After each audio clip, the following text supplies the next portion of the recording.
Hello everyone, today in this video we will continue with our 7th topic of lesson 2 of unit 2, that is online services. So online services basically regard to e-business, provide various strategy for supply chain management.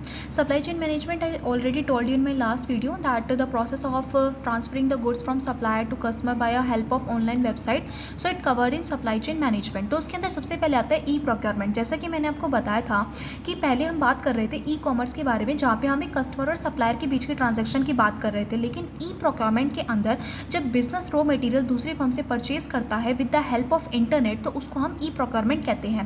Provide a cross enterprise system integration electronic catalogues. इसका मतलब ये होता है कि पहले क्या होता था, ट्रेडिशनल ई प्रोक्योरमेंट के अंदर हमारे पास जो है फ़ोन या उससे पहले भी हमको डोर टू डोर जाना पड़ता था जो है रॉ मटेरियल खरीदने के लिए, और हमको ये भी नहीं पता होता था कि रॉ मटेरियल अवेलेबल है या नहीं है।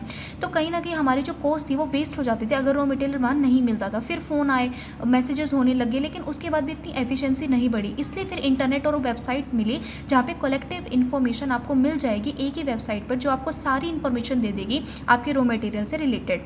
उसके बाद आता है ये एफिशिएंसी को इंक्रीज करता है। एज यू ऑलरेडी नो, जैसे कि अगर जो बिजनेस है वो ज़्यादा ध्यान नहीं देगा रॉ मटेरियल को मंगवाने में, तो अपना पूरा फोकस जो है वो अपने प्रोडक्ट की क्वालिटी इंप्रूव करने में लगा देगा, जिससे कि प्रोडक्ट की एफिशिएंसी जो है इंप्रूव होगी। रेड्यूस कॉस्ट, जैसा मैंने आपको बताया पहले जो है कॉस्ट बहुत ज़्यादा लगती थी ट्रैवल करने के लिए, लेकिन क्योंकि अब ऑनलाइन हो गया है सब, तो कॉस्ट जो है बहुत ज़्यादा कम लगती है। ऑपरेशनल कॉस्ट भी कम हो गई है। Help in contrast compliance and customer reach, जैसा कि मैंने आपको बताया कि जो कस्टमर रीच है उस तक प्रोडक्ट जब पहुंचते थे तो उनका जो दाम था ना वो बहुत ज़्यादा हो जाता था, क्योंकि बहुत सारे मीडिएटर होते थे और उनसे जो प्रोडक्ट जब पास आउट होते थे ना, तो थोड़ी थोड़ी कॉस्ट जो है ऐड हो जाती थी।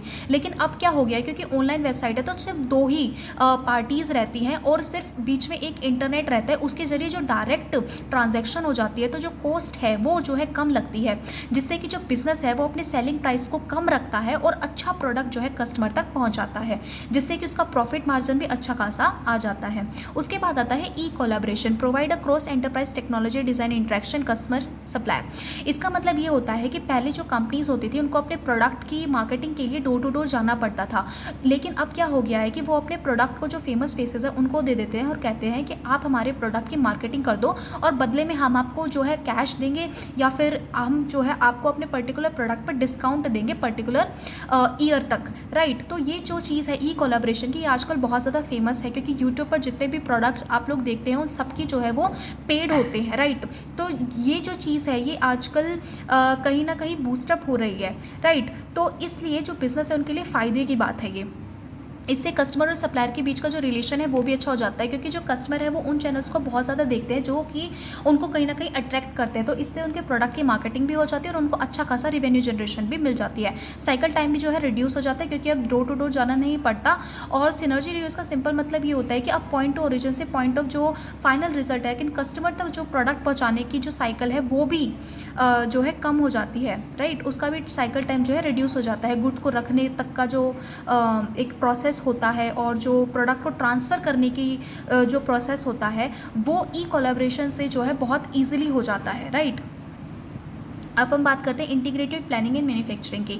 इसका मतलब ये होता है कि मैन्युफैक्चरिंग करने के लिए हमको बहुत सारे जो है वर्कर्स का और बहुत सारी जो मशीन्स होती है उनका एक सिस्टमेटिक तरीके से यूज़ करना होता है, तो उसकी जो प्लानिंग होती है वो इंटीग्रेटेड प्लानिंग एंड मैन्युफैक्चरिंग के अंदर आती है। मतलब provide cross enterprise planning execution to system integration. जो भी बताते हैं कि जो पर्टिकुलर वर्कर है उसको जो है इस प्रोडक्ट को इस मशीन में लगाना है, फिर अगले स्लॉट में लगाना है, फिर उसको पैकेजिंग करनी है, फिर उसको जो है प्रोडक्ट भेजना है। तो ये सारी जितनी प्लानिंग होती है वो इंटीग्रेटेड प्लानिंग जो है ऑनलाइन होती है, राइट। जो ये एडवांटेज है इसका, लीड टाइम मार्जिन जो है, मार्जिन अब बहुत ज़्यादा कम लगने लग गया है, क्योंकि पहले क्या होता था कि बहुत ज़्यादा टाइम इन्वेस्ट करना पड़ता था जब ऑफलाइन होता था फिजिकल मोड में, लेकिन अब ऑनलाइन होने लगा है तो एकदम से क्विक इन्फॉर्मेशन जो है कन्वे हो जाती है एक डिपार्टमेंट से दूसरे डिपार्टमेंट तक। उसके बाद आता है एक्यूरेसी बढ़ती है प्रोडक्ट की, इन्वेंट्री लेवल, क्योंकि अब चाहे इन्वेंट्री बचती नहीं है। जितना इन्वेंट्री लेवल बचने का मतलब होता है कि जितना आपने प्रोडक्ट बनाया उतना बिका नहीं, लेकिन अब क्या है कि लिमिटेड प्रोडक्ट बनाते हैं, क्योंकि हमारा जो है इन्फॉर्मेशन इतनी जल्दी कन्वे होती है कि कस्टमर को कितनी डिमांड है, हमको कितनी सप्लाई करनी है, तो इन्वेंट्री नहीं बचती, राइट। ऑन टाइम डिलीवरी हो जाती है। इंटीग्रेटेड डिलीवरी का मतलब ही यही होता है कि जो आपकी डिलीवरी है वो ऑन टाइम हो जाए। Provide a cross enterprise logistic management. Advantage है logistic cycle time, reduce cost and lead time. इसका सिंपल मतलब ये होता है कि पहले जो डिलीवरी होती थी वो फिजिकल मोड में बहुत ज़्यादा टाइम कंज्यूमिंग थी, लेकिन जब से इंटीग्रेटेड डिलीवरी का प्रोसीजर आया है तो जो आपकी डिलीवरी है वो विद इन टाइम हो जाती है और आपको डिलीवरी चार्जेस भी बहुत कम पे करने पड़ते हैं, राइट। उसके बाद हम बात करेंगे ई प्रोक्योरमेंट के बारे में अपनी नेक्स्ट वीडियो में।